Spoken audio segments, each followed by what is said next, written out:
Le récit du jardin d'Éden ne nous laisse pas supposer l'existence d'une monarchie organisée d'êtres spirituels mauvais. Il y est seulement question d'un serpent. Mais Dieu s'adresse au serpent comme à un être intelligent qui vient de séduire la femme de propos délibérés. Dieu arrache le déguisement de Satan et prononce la sentence de condamnation sur l'auteur de la catastrophe qui vient de se produire. Une semence ou postérité de la femme brisera, écrasera la tête de l'être surnaturel qui avait pris la forme d'un serpent pour mener à bien son plan de destruction et de mort.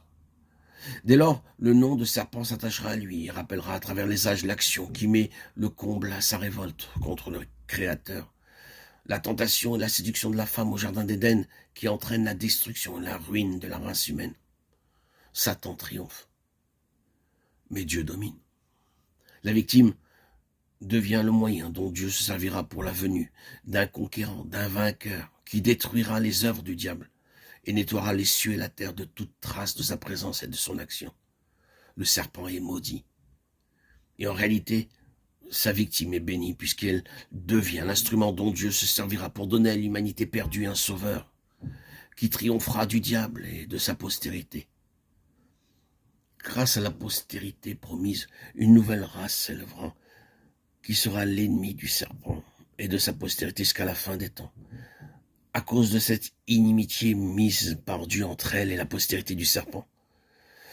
Depuis l'histoire des siècles et l'histoire de la guerre qui se poursuit entre l'une et l'autre, la sainte postérité de la femme Christ et ses rachetés, et celle du diable, guerre qui se poursuivra jusqu'à la fin des temps, jusqu'à ce que le diable soit enfin jeté dans les temps de feu.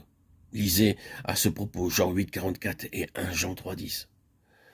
Satan exerce aussi sa haine contre la femme, et cela dans le monde entier, pour se venger très particulièrement sur elle de la sentence prononcée contre lui en Éden. Il poursuit une guerre à mort contre elle, et l'auteur de l'asservissement et du mépris, qui sont son partage partout où il règne, tandis que dans les pays christianisés, il insinue et cultive les théories de sa prétendue infériorité et de la malédiction qui reposait sur elle. Alors qu'à la vérité, c'est Satan que Dieu a maudit, et non pas sa victime. Genèse 3, 14. Je mettrai de l'inimitié entre toi et la femme, entre ta postérité et la postérité de la femme, dit Dieu au serpent. Et cette inimitié entre la hiérarchie des puissances du mal et de la femme ne s'est pas atténuée avec les siècles. Quand nous avons saisi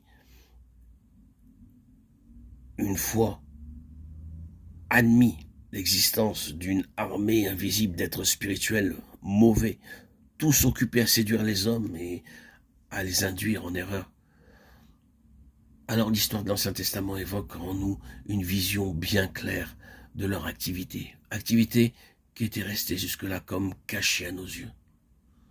Nous les voyons à l'œuvre, eux et leurs princes, à tous les siècles de l'histoire.